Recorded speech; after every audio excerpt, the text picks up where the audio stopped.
Alors, un correspondant m'a fait parvenir cet article et il semblerait que, là encore, on ait un exemple concret de problématique de voisinage. Effectivement, parfois, certains voisins sont amenés à faire du boum-boum, je ne sais pas, pour un aménagement, pour une petite sauterie, un mariage, une bar mitzvah, enfin, je ne sais pas. Et puis, parfois, ce sont simplement quelques jeunes qui font péter quelques pétards, qui écoutent en fumant et des gros pets de la musique de rappeurs underground, des plus sombres et des plus inconnus par des gens normaux qui, à 22 heures, sont au lit puisque le matin, ils se lèvent à 5 heures pour aller gagner un SMIC en faisant 3/4 d'heure de route et en payant leur essence. Mais bon, c'est un autre problème. Ils l'ont jeté à terre et piétiné, tel un mégot allumé pour l'éteindre. Des jeunes s'en prennent à une voisine qui avait porté plainte contre eux pour tapage nocturne. Effectivement, cela ne me semble pas particulièrement gentil. Comme dirait Virginie, les roudoudous étaient absents de cette histoire. Ça se passe en Occitanie, ça se passe en Hérault, ça se passe à Montpellier. Alors, on va agrandir un petit peu ça. On peut agrandir? Non, on peut pas. On peut pas agrandir? Et c'est quoi cette bêtise? Tiens, si je fais Shift plus, non, ça marche pas?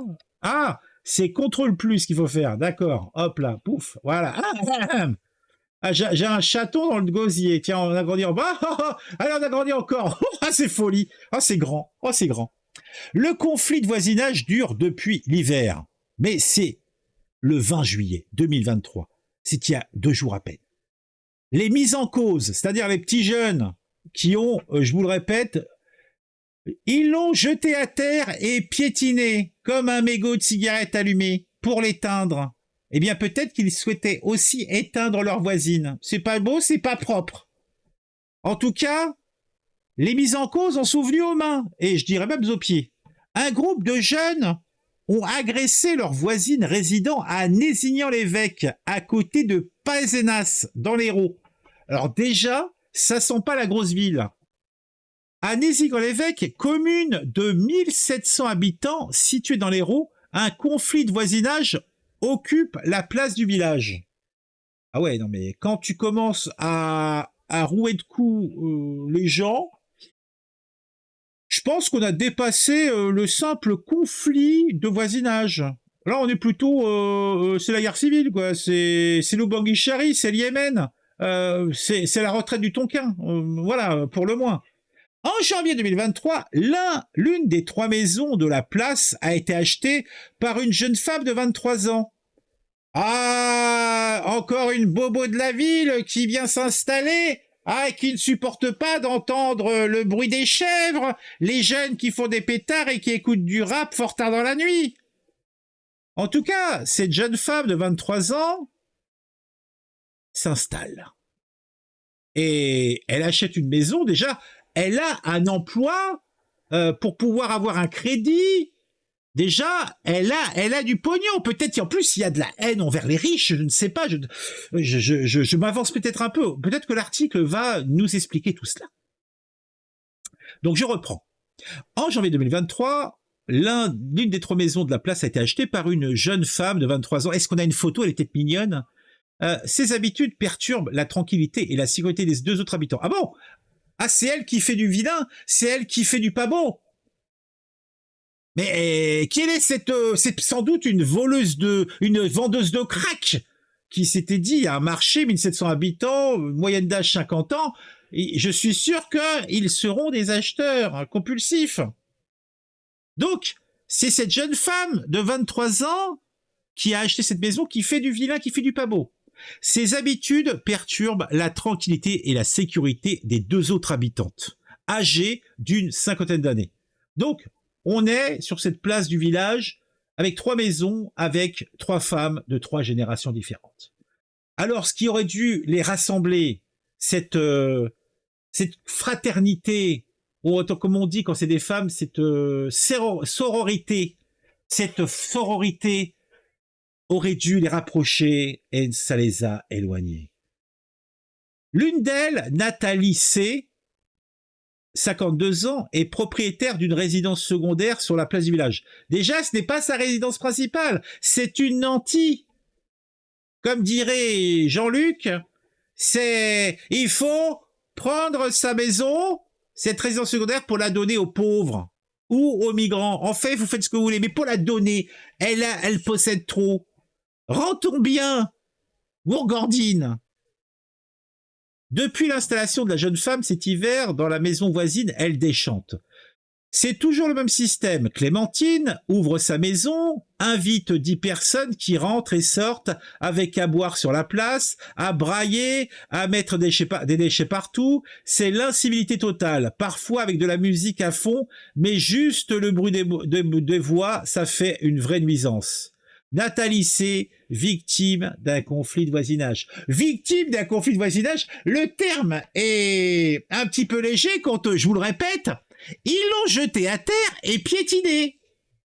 Jeté à terre et piétiné. Donc ça, c'est la fameuse place du village, avec les 3 maisons. Hein? Donc là, on a donc la faune d'amis. Hein? C'était une maison d'autre, peut-être. Une maison d'autre interlope. Il y avait peut-être dans cette maison des backrounds. Comment cette jeune femme de 23 ans a pu acheter cette maison? Elle fait sans doute des choses ignobles. Et j'en ai les frissons, quoi. Rien d'y penser. Une situation qui pousse Nathalie C. et sa voisine Céline P. à se rapprocher de la gendarmerie. Des premiers mails sont envoyés en février 2023 pour signaler le tapage nocturne. Clémentine, elle, est jeune et son comportement, c'est un peu « je fais ce que je veux chez moi, si vous n'êtes pas contente, allez vous plaindre », détaille Nathalie C. Une plainte est déposée. Après plusieurs mois et différentes tentatives de régler la situation avec la gendarmerie, les 2 voisines de Nazigny-en-l'Évêque décident finalement le 14 juillet dernier de porter plainte. Ce jour-là, Nathalie C. est en séjour dans sa maison et témoigne. Ils étaient installés dehors, sur l'espace public, avec leurs chaises et leur alcool. Avec sa voisine, elles prennent alors les choses en main. Nous sommes allés porter plainte avec Céline. Je voulais porter plainte car on sentait que ça commençait à monter, que les gens nous regardaient avec un œil menaçant. On n'était pas tranquille. Or, une semaine après le dépôt de plainte, la situation dégénère. Il a entendu crier. Le jeudi 20 juillet, Nathalie C. n'est pas sur place. Elle échange des SMS avec sa voisine. On a appelé Clémentine une catastrophe, écrit-elle. Les réponses de Céline P. se font rares et distantes. On a appelé une catastrophe? Non! Vous m'avez envoyé sur le portable ou le fixe? Parce que c'est sur le portable qu'il faut envoyer. Faites appeler Benoît. Les gendarmes sont là. Ouf, vous descendez. Demain, je fais un courrier au SICTOM aux 2 élus. Les gendarmes vont repasser, ils gèrent un truc de famille, puis un cambriage et devraient revenir. Donc c'est un échange de SMS du 20 juillet 2023. À propos du conflit de voisinage à Nazigny-en-l'Évêque, aux côtés de Pazelas, dans l'Hérault. Pour cause. Elle a des raisons. Les gendarmes sont là. Car elle a été agressée par le groupe de jeunes. Benoît, son ex-compagnon, se promenait dans le village et a entendu crier. Au courant de la situation, il est venu car il pensait qu'ils étaient en train de la molester, raconte Nathalie C. Lorsqu'il arrive sur les lieux, Céline P. vient juste de descendre de chez elle, elle aussi alertée par les cris qui n'avaient finalement rien à voir avec sa sécurité. Alors quelques minutes plus tard, l'attention monte. Là, moi aussi, j'en perds ma voix. Je suis tellement... ça me prend, là. J'en perds le souffle. Ils l'ont jeté à terre et piétiné. Ils ont aussi cassé des côtes à son ex-compagnon qui s'interposait pour calmer la situation. Eh ben, ils molestent des vieux, c'est pas très gentil. Encore heureux que les vieux n'aient pas un vieux calibre 12, ça aurait été dommage. Bah pour les vieux. Pour les victimes, bon, c'est des victimes, on s'en fout. Incapacité de travailler. Dans l'altercation, Céline P et Benoît R se font prendre et casser leur téléphone portable. Ça devait être volontaire, ma cliente avait des enregistrements de ce que faisaient ces jeunes. Détail maître Inès de Blinière, avocate des victimes. Céline P a juste le temps de composer le numéro de la police, les secours interviennent et les victimes sont transportées aux urgences de Béziers pour y passer la nuit. Le préjudice sera fixé. Ma cliente doit revoir les médecins.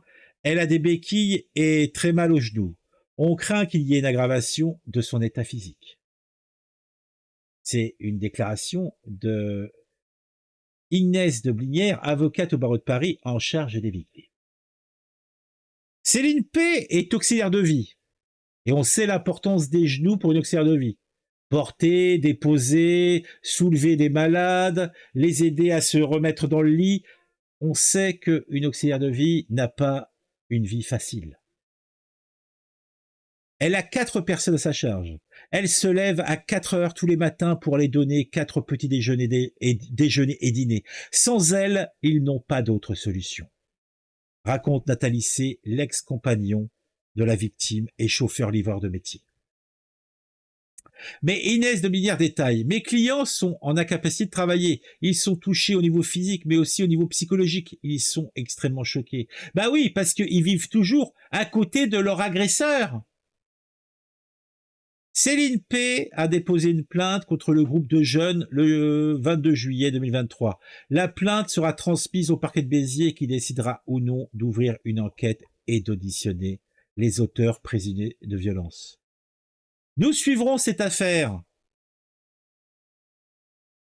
Mais tout citoyen notablement notable, comme moi, qui habiterait à proximité, irait sur place pour manifester son soutien et peut-être, je ne sais pas, boire quelques verres devant la porte de la jeune fille. Voilà, histoire de montrer une présence salutaire masculine pour montrer que on ne fait pas ça à son voisinage. Ce n'est pas bien, ce n'est pas propre. Voilà. Ce n'est pas bien, ce n'est pas propre. Donc, à tous les habitants autour de cette charmante commune, moi, je vous invite à aller faire des rondes régulièrement pour vérifier que ces deux femmes ne soient pas agressées. Parce que franchement, je suis inquiet. Je suis inquiet pour elles. Mon Dieu, comme c'est triste. En tout cas, si cette vidéo vous a plu, mettez un j'aime.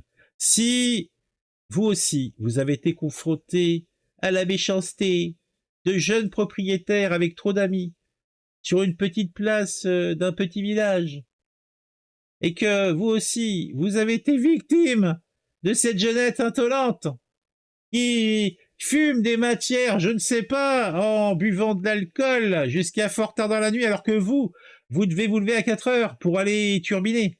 Eh bien, dites-le moi en commentaire. Si c'est pas encore le cas, abonnez-vous à la chaîne et partagez autour de vous. On se retrouve très vite pour une nouvelle vidéo sur un sujet qui m'a intéressé et qui, je l'espère, vous intéressera aussi.